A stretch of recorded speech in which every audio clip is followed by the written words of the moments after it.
ngalan sa Ginoo. Kung wala pa makiguban ang Ginoo kanato, pasulti ang Israel.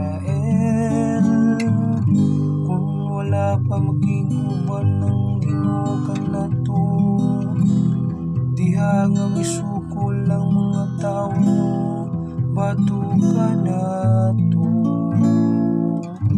Ilaw ta kitang gilamoy nga buhi,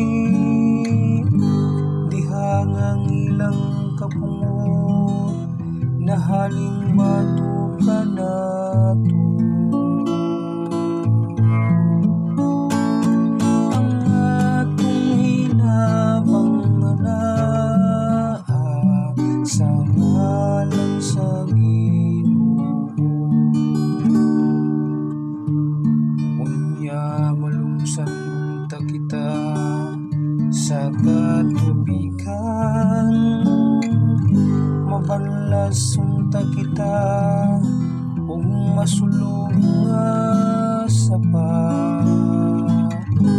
Lapaw kanato maharus unta kita sa mapalisan nga katubigan.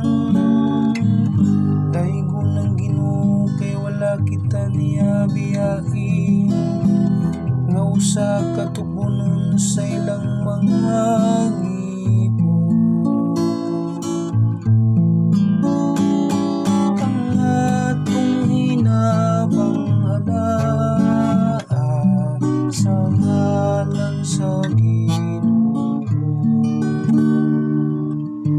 Kiluwas kita ingog sa kalanggang, gikan sa litag sa mga ngayang. Nalugti ang litag ug nakalingkawas kita.